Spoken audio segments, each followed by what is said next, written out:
بسم اللہ الرحمن الرحیم۔ دوستوں کی نئی خوشخبری کے ساتھ آپ کی خدمت میں حاضر ہوں۔ دوستوں فائنلی جنوبی کوریا کی سال 2025 کی جابز آ چکی ہیں، آپ اپنے اسکرین کے اوپر دیکھ سکتے ہیں۔ اوورسیز امپلائمنٹ کارپوریشن کی جانب سے اپنی آفیشیل ویب سائٹ کے اوپر اشتہار جاری کر دیا گیا ہے۔ دوستوں یہاں پہ آپ دیکھ سکتے ہیں پری رجسٹریشن کا شیڈول بھی آ چکا ہے اور قرعہ اندازی کے بعد رجسٹریشن آپ نے کیسے کروانی ہے اس کا مکمل شیڈول بھی آ چکا ہے۔ اس ویڈیو کے اندر میں آپ کو گائیڈ کروں گا اہلیت کا معیار کیا ہے، آپ نے اپلائی کیسے کرنا ہے، مکمل تفصیلات جنوبی کوریا کی جابز کی اس ویڈیو کے اندر میں آپ کو بتانے جا رہا ہوں۔ تو چلتے ہیں ویڈیو کی تفصیل میں۔ سب سے پہلے نمبر پہ 202 چیزیں آپ نے اپنے ذہن میں رکھ لینی ہے۔ دوستو اگر آپ کی ان جابز میں سلیکشن ہو جاتی ہے تو 2000 امریکی ریال آپ کو ماہانہ تنخواہ دی جائے گی، ٹھیک ہے دوستو۔ اس کے بعد دوستو دوسری چیز آپ یہ ذہن میں رکھ لیں، حکومت پاکستان کا اور جنوبی کوریا کے درمیان ایک معاہدہ موجود ہے جس کے تحت ہر سال 10,000 پاکستانی جو ہے جابز کے لیے جنوبی کوریا میں جائیں گے، ٹھیک ہے۔ تو اسی کے تحت سال میں ایک مرتبہ یہ جابز اوپن ہوتی ہیں، جنوری، فروری، مارچ، ان 3 مہینوں کے اندر اندر کسی بھی مہینے میں یہ جابز آ جاتی ہیں، ٹھیک ہے۔ تو یہ مارچ کا مہینہ ہے، جابز فائنلی آ چکی ہیں۔ OEC اوورسیز امپلائمنٹ کارپوریشن کی جانب سے اپنی آفیشیل ویب سائٹ کے اوپر بھی اشتہار جاری کر دیا گیا ہے۔ سب سے پہلے نمبر پہ دوستو ہم بات کرتے ہیں پری رجسٹریشن کی۔ اگر آپ اس میں اپلائی کرنا چاہتے ہیں تو درخواستوں کی وصولی آن لائن 14 سے لے کر 28 مارچ 2025 تک جاری رہے گی، ٹھیک ہے۔ آج 11 مارچ ہے تو اگلے 3 دن کے بعد جو ہے رجسٹریشن شروع ہو جائے گی، تو آپ گھر بیٹھے OEC کی آفیشیل ویب سائٹ کے اوپر آ کے اپلائی کر سکیں گے، ٹھیک ہے۔ قرعہ اندازی کے نتائج کا اعلان 11 اپریل 2025 کو ہوگا۔ قرعہ اندازی میں کامیاب افراد کے رجسٹریشن 14 سے لے کر 23 اپریل 2025 کو ہوگی۔ کورین زبان کے امتحان کے شیڈول کا اعلان 15 مئی 2025 کو ہوگا۔ اس طریقے کے ساتھ یہ کورین زبان کے امتحان کا انعقاد برائے کراچی اور اسلام آباد سینٹر میں مئی سے لے کر اگست 2025 تک ہوگا، ٹھیک ہے۔ اس کے بعد یہ کورین زبان پہلے مرحلے کے نتیجے کا اعلان 27 اگست 2025 کو کیا جائے گا، ٹھیک ہے دوستو۔ اس کے بعد نیچے آتے ہیں تو یہاں پہ انہوں نے بتایا پیشہ ورانہ صلاحیت کی جانچ کے دستاویزات کی وصولی 3 سے لے کر 5 ستمبر 2025 کو ہوگی۔ اس کے بعد اسکل ٹیسٹ دوسرے مرحلے کے شیڈول کا اعلان 10 ستمبر 2025 کو ہوگا۔ اسکل ٹیسٹ دوسرے مرحلے کا انعقاد ستمبر 2025 کو کیا جائے گا، ٹھیک ہے۔ اس کے بعد دوستو HRD کوریا کی جانب سے حتمی نتائج کا اعلان 15 اکتوبر 2025 کو کیا جائے گا، ٹھیک ہے۔ اس کے بعد نیچے انہوں نے بتایا کورین زبان کا امتحان CBT-PS ٹاپک کراچی اور اسلام آباد میں ہوگا، جبکہ اسکل ٹیسٹ HRD کوریا کی جانب سے صرف اسلام آباد میں لیا جائے گا۔ مزید HRD کوریا کو حالات کے مطابق مذکورہ شیڈول میں تبدیلی یا منسوخی کا حق حاصل ہے، ٹھیک ہے دوستو۔ یہ تو میں نے آپ کو پری رجسٹریشن کا شیڈول بتا دیا ہے اور اس کے بعد قرعہ اندازی کے بعد کی رجسٹریشن کا شیڈول میں نے آپ کو بتا دیا ہے۔ اب دوستو ہم بات کرتے ہیں ان جابز کے لیے کون کون سے لوگ اپلائی کر سکتے ہیں، اہلیت کا معیار کیا ہے۔ تو سب سے پہلے نمبر پہ دوستوں نے شرط رکھی ہے عمر کی حد تاریخ پیدائش 15 اپریل 1985 سے 14 اپریل 2007 کے درمیان میں ہونی چاہیے۔ اس کے بعد درخواست دہندہ کے لیے ضروری ہے کہ وہ عدالت سے سزا یافتہ نہ ہو۔ اس کے بعد یہ درخواست دہندہ کے لیے ضروری ہے کہ وہ جنوبی کوریا میں غیر قانونی طور پر ٹھہرا نہ ہو۔ اس کے بعد درخواست دہندہ کے لیے ضروری ہے کہ ان کا نام پاکستان سے ایگزٹ کنٹرول لسٹ ECL پر نہ ہو، ٹھیک ہے۔ اس کے بعد درخواست دہندہ کے لیے لازمی ہے کہ وہ رنگوں میں امتیاز کر سکے یعنی کلر بلائنڈ نہ ہو۔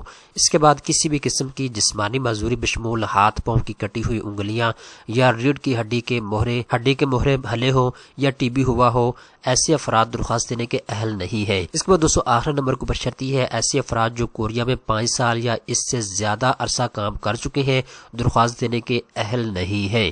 تو یہ دوستو اہلیت کا معیار ہے، اس کو آپ نے اچھے طریقے کے ساتھ نوٹ کر لینا ہے۔ اگر آپ اس اہلیت کے معیار کے اوپر پورا اترتے ہیں تو پھر آپ نے اپلائی کرنا ہے۔ اب دوستو ہم بات کرتے ہیں اگر آپ ان جابز کے لیے اپلائی کرنا چاہتے ہیں تو درخواست دینے کا طریقہ کار کیا ہے، آپ نے اپلائی کیسے کرنا ہے۔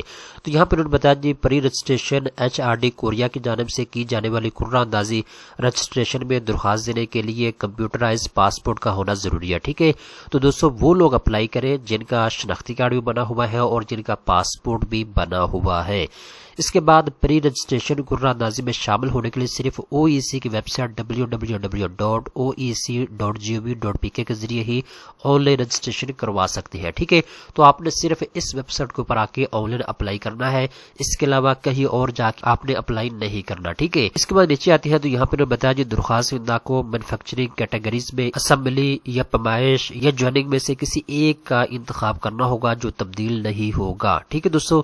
اس کے بعد سندھ اور بلوچستان پاکستان کی عوام کی سہولت کے لیے OEC کراچی آفس میں CBT EPS ٹاپک لیب کا قیام عمل میں آ چکا ہے، لہٰذا کراچی میں کورین زبان کا ٹیسٹ دینے کے خواہش مند خواتین حضرات پری رجسٹریشن کے لیے آن لائن اپلائی کرتے وقت ٹیسٹ کے مقام میں کراچی منتخب کریں، ٹھیک ہے۔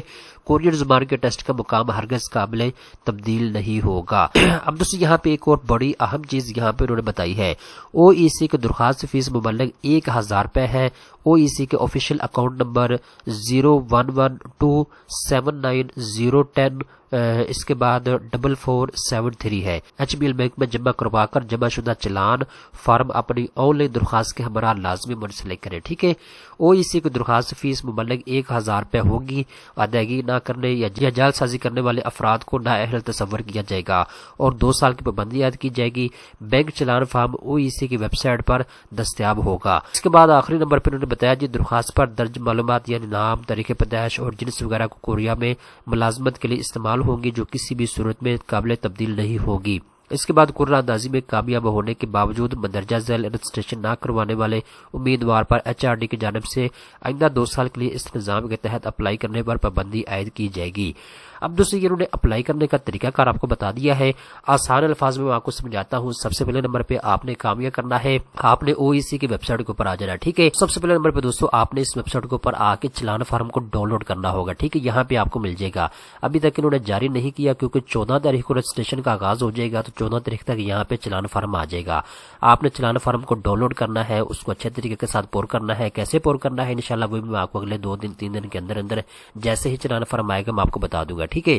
تو چلان فارم کو آپ نے اچھے طریقے کے ساتھ پور کرنا ہے۔ 1000 روپے اس کی فیس ہے۔ آپ نے HBL بینک میں جانا ہے، 1000 روپے آپ نے وہاں پہ فیس جمع کروانی ہے۔ چلان کی ایک کاپی آپ کو HBL بینک کا نمائندہ دے گا، وہ آپ نے اپنے ساتھ لے کر آنی ہے۔ اور اس کے بعد جب آپ آن لائن اپلائی کریں گے اس ویب سائٹ کے اوپر آ کے، تو آپ نے چلان کی کاپی جو ہے اس کے ساتھ جو ہے اپلوڈ کرنی ہوگی اس ویب سائٹ کے اوپر، ٹھیک ہے۔ جب آپ آن لائن فارم پر کریں گے تو اس کے ساتھ آپ نے HBL بینک کی جو چلان کی کاپی ہے وہ اٹیچ کر کے سبمٹ کرنی ہوگی، ٹھیک ہے۔ تو یہ سمپل طریقہ کار ہے پری رجسٹریشن کروانے کا۔ اب دوستوں ہم بات کرتے ہیں رجسٹریشن کا طریقہ کار کیا ہوگا قرعہ اندازی میں کامیاب ہونے کے بعد۔ دوستوں جب قرعہ اندازی ہوگی، اگر آپ کا نام قرعہ اندازی میں آ جاتا ہے تو اس کے بعد آپ نے کیا کرنا ہوگا، تو یہاں پہ انہوں نے بتایا جی رجسٹریشن کے لیے صرف پری رجسٹریشن یعنی قرعہ اندازی میں کامیاب خواتین و حضرات ہی OEC کی ویب سائٹ کے ذریعے اپلائی کر سکتے ہیں، جبکہ نزدیکی OEC آفس سے معلومات کی توثیق کرانا لازمی ہے۔ HRD کوریا کی ٹیسٹ فیس مبلغ 28 امریکی ڈالر کے مساوی پاکستانی روپے، جس کا جمع شدہ چلان فارم درخواست کے ہمراہ منسلک کرنا بھی لازمی ہے۔ چلان فارم مقررہ وقت پر OEC کی ویب سائٹ پر دستیاب ہوگا۔ اس کے بعد جی فریش رنگین فوٹوگراف جو آن لائن ہی اپلوڈ کرنی ہے، جس کا سائز 14 KB صرف JPG فارمیٹ اور 1250 پکسل ہونا چاہیے۔ ٹوپی، پگڑی، اینک کے بغیر، سفید بیک گراؤنڈ کے ساتھ، تاہم کپڑے سفید نہ ہو، ٹھیک ہے۔ جب آپ نے تصویر کیپچر کروانی ہے تو اس چیز کا آپ نے خیال رکھنا، ٹھیک ہے۔ اس کے بعد کمپیوٹرائز پاسپورٹ کی بہترین کلر سکین کاپی بھی جو آن لائن اپلوڈ کرنی ہے، جس کا سائز ورتھ 600 پکسل اور 100 KB ہونا چاہیے اور صرف JPG فارمیٹ میں ہونا چاہیے، ٹھیک ہے۔ اس کے بعد آن لائن درخواست پر درج معلومات یعنی نام، تاریخ پیدائش، پاسپورٹ نمبر اور جنس وغیرہ کوریا میں ملازمت کے لیے استعمال ہوں گی، جو کسی بھی صورت میں قابل تبدیل نہیں ہوگی۔ تو یہ چیزیں دوستوں آپ نے اپنے ذہن میں رکھنی ہے، ٹھیک ہے۔ اس کے بعد دوستوں یہاں پہ کچھ فردر معلومات موجود ہے۔ اگر آپ اس اشتہار کو خود ڈاؤن لوڈ کرنا چاہتے ہیں یا پھر آپ اس اشتہار کو مزید معلومات کو پڑھنا چاہتے ہیں تو آپ نے گوگل کو اوپن کرنا ہے اور یہاں پہ آپ نے لکھنا ہے پاکستانیز نیوز، ٹھیک ہے دوستوں۔ یہاں پہ آپ اپنی اسکرین کو پر دے سکتے ہیں، یہ بالکل ٹھیک طریقے سے بغیر کسی اسپیس کے آپ نے پاکستانیز نیوز لکھنا ہے۔